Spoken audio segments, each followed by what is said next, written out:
Okay, Someday we'll move into a real I castle. wonder, like, what happens if Like you real just Vikings. call Dad instead of wake him up directly and he wouldn't fall, maybe? Hmm. No, it's not with him. Oh yeah, it was on the table.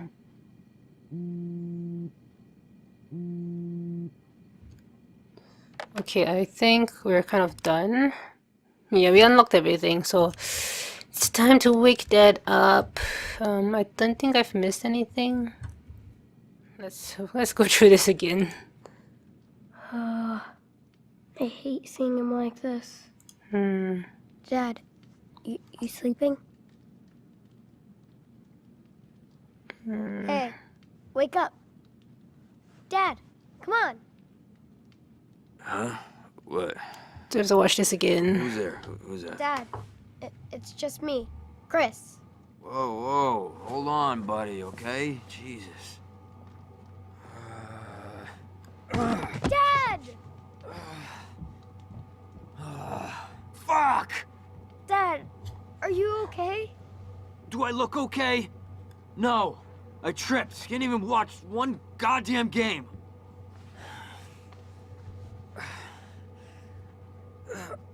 Fuck! That's just great. Oh, I think I sprained my foot. Shit. Chris, why did you wake me up? You told me to wake you up. I thought you said the pine tree. Pine tree? I can't even walk in my own house, man. You should be careful when you're, you know, Don't when think you you wake can up. think. Don't be a smartass, Chris. He was I'm so not in the nice mood right about now. it. It was so nice. Yeah, Dad. Okay. Jesus Christ, who is that? Go answer. If it's some salesperson or some church group, you just close the door on them. It's nobody's business. This is our Is castle, that Frank? and it's our family. I think it's Frank. I don't know. Right? I Right. haven't met Damon or Frank. I can't tell. Like, the voice sounds familiar.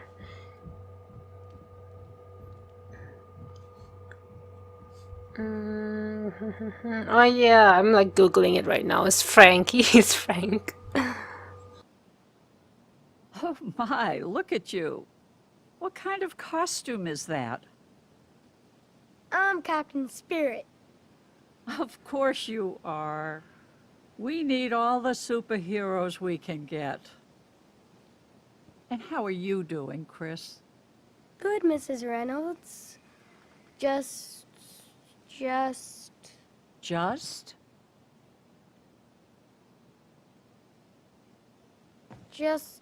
you know, cleaning up the house and stuff. On a beautiful Saturday like this, you should be playing instead. I even saw you clearing the snow out of the alley, so I hope you don't work all day. Well, it's laundry day. Dad's watching the game, so... That explains all the beer cans. Actually, I was going for a nice walk, but it sounded like the 4th of July over here. Is everything okay? Decorating the tree. Totally. Me and my dad were just decorating the tree, and I tripped over the lights, and the tree almost crashed on me. But Dad caught it, and he fell, so... Gee, that's some story. I should Is better be everybody all cool. right? Yeah. Don't Must say have been any quite shit a scare. about Dad. I hope you have something else planned for today. I wanted to fix up the treehouse. Maybe Steven could come by and help? Well, that sounds like a fun job for a father and son. He can hear everything. Right. He feels guilty a bit. I wouldn't say he's not good. I'll just say he's busy. Oh, my dad wants to. But he's super busy today. Too busy on a Saturday to help you with the treehouse? Yeah, he's tired from work and stuff. Plus, he's got to support his team. Maybe he should support his son instead. There's always another game, right? Okay, Chris. I think I've heard enough. Oh, what did I'm going to talk to Stephen about this. wait, what did I do? We'll be back to chat with your father. What did I do? You don't... Please. Listen, I'm not trying to hurt you. We want to help. You're not in trouble. You haven't done anything. Just stay put, and we'll come by in a little bit. It's just a neighbor. Okay, what did I say to make her so scared? I think she knew I was lying about the tree and stuff, and the other stuff I said earlier was better. I just want to see what the different options was. So what did that nosy bitch want? Nothing. Oh, nothing, huh? I was listening. I heard it all. You could have gotten rid of her. No, he sounds I like tried. Frank. Man, I bet you want to tell her what a shitty dad you have. Huh. No, she just wanted to say hi. I didn't say anything, Dad. I swear. Dad, please believe me. Jesus, stop that whining. You're not a baby anymore. Oh, boo-hoo, Daddy. He's Believe only me. 9. Grow up. But You're just like your mom. Every time I look at you, every time you talk, Stop it. I see your face. Why? And if it wasn't for you, she would have never taken the car that day. Never. Oh, hey, Chris, look, hey, I didn't mean that, buddy. Yes. Yes, you did. No, listen, Chris. Emotions. Is it bad enough that he lost his mom, and now his dad is like this? Like, I wouldn't say it was wrong if, like, he had to stay with his, like, grandparents for a year, maybe let the father, like, get his shit together. That's, like I said, I've gone through the same thing, and it's normal. It's like, it's just temporary. And, like, he's not the total asshole. Like, you can see he doesn't have money, but he spent money to buy Chris a new, like, playbox, and he got, like, he's planning on getting tickets to bring him to, like, the comic book show or something. So it's a bit like bipolar. He's not bipolar, but, like, you know, like, he's just going through a tough time, and then the alcohol doesn't help, and he gets angry, and poor Chris. The dad's not a bad person, just he needs to get his shit together. I guess a lot of people can relate to that.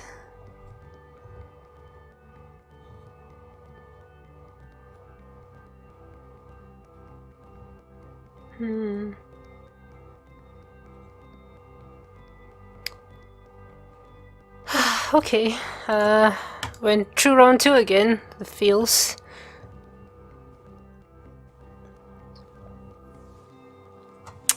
That was really fun. Like, it was really cute. I just like DontNod. Like, look at all these art styles. It's like so like weird but cute. It just reminds me of fan art that people do on like video games that I followed. Like, it's so cute and it's so relatable.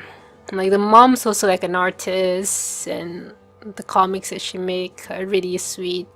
And it's like it's interesting because, like, Life is Strange 1 is the problems that the adults face, or teenagers. Like, you know, there's a lot of like high school drama, and a lot of things revolve around like teen drama, bullying, sexual assault, suicide, hierarchy, like high school hierarchy and stuff like that, breakups. And it's so rare to find a game that looks at the perspective of little children and like the trauma that they go through and how they cope with. So Chris is really young, he's 9, and he still has the imagination, and he hasn't reached that mental maturity to completely understand events in life. So see, like, compare his father and him, how they deal with grief. Charles lives in a world where he and like he goes through the loss of his wife. He gets depressed, he drinks, he regrets, he loses his job, and have anger issues, things like that. And a lot of adults revel on loss a lot. Children, of course, they go through the same thing, but they're not very expressive. It seems that most children, they try to mask their like trauma with imagination, or like try to get distracted, because they don't really comprehend fully the events and how it affects them internally. It's very weird. Like if you look at like people who lost their parents at a very young age, so like 2 years old or 4 years old, they can barely remember their parents. Like I've never lost my parents, but I lost my grandfather when I was like 4 years old, and I have very little memory of. I have memories, but not enough to like have that imprinted on me when he left. But when I remember the funeral. Actually, it was very weird. I was 4, but I have really good memory. I remember like them bringing the body down, but I never saw the body. I just saw like something covered, and I just didn't know what was going on. And I remember my dad wasn't direct with me. I was only 4. He was like, oh, I was like, where is grandfather? And he's like, oh, he's gone somewhere on a long trip, and he won't be back for a long time, but we'll see him again someday. Like my dad never told me like, oh, your grandfather's passed on, he's going to heaven, things like that, because I was probably too young to understand that. I can't remember when I actually grasped the concept of death. I think it took me a long time to understand what death was. Like maybe even older than Chris. Like it's so weird. Death was such a weird concept to me as a kid. Like I couldn't imagine it and I couldn't understand it. But like I remember like losing my pets. Like that was, I guess, my first trauma was when my pet bunny died. I was devastated. God, I remember like I didn't know how to take care of pets, and my mom like bought us like 3 bunnies, and they were all like babies, and I gave one of them like a cold shower, and you shouldn't do that. And I think the bunny died from like cold trauma or something like that. Like they couldn't heat up the body, and that was so bad of me. Like I was I don't know how old was I. Was I 9 or something, or 10? But yeah, I remember like I was so devastated because when I held his lifeless body in my hands, like that was my first direct experience with death. And then my aunt passed away, and there was someone close to me who died, and I did see her body before they put her in like the funeral and stuff. So I remember being so like devastated. I was so scared when I saw it. I remember. But I remember the imagination I used to spit in my head about my grandfather. I think Chris, like Chris blamed Mantroid, the supervillain that he created, for taking away his mom, instead of blaming someone who's real, like the person who hit and run. Because one of the things is like the person was never caught anyway, so there was no like physical embodiment of the cause of like a devastating event in his life. So there might be something, but it's just really interesting to see like how, like from a kid's perspective, how they deal with grief and trauma, and like the relationship between Chris and his father. Like his father is not a bad person, and most parents are not bad parents. They are bad parents that exist. Like they are like really, what's the word, like sons of bitches, I would say. Parents who don't really give a shit. But most parents are like caring and they want best for the kid, but sometimes they struggle to balance their own needs with the child's needs, and sometimes they just like have anger issues and stuff like that, and just gets really chaotic. So this Chris and Charles' relationship is a good example of that, and it's really interesting to see things in Chris's world and perspective. And it's also nice to see some like childhood imagination that we used to have as kids, and I think some of us just forget. Yeah. So I really like how DontNod creates all these different scenarios. Like and we had like the high school love story in the first game. Then now we have like a child's perspective of trauma, and now we have the next game, which I've not really played yet, but I can see it's focused on like responsibility and brotherhood, which is another whole topic in life topic that we can be explored. So I'm really interested to see how that can be iterated in like a story game like this. And I think I need a box of tissues because I'm ready. My feels has been hit 3 times already just playing this game. I really didn't expect it. I just expected this game to just be a fun like, project that they did and like a spin-off for some like Easter eggs of the next game, but it's still the DontNod recipe where they're hitting life issues and creating feels and relatable characters. I think the characters were really well written and the voice acting was also good. And the facial expressions, just like before the storm, and the graphics in this game is much more improved. There's no weird lip syncing. The animation is much more robust and let's say modern, especially at this decade. That's expected.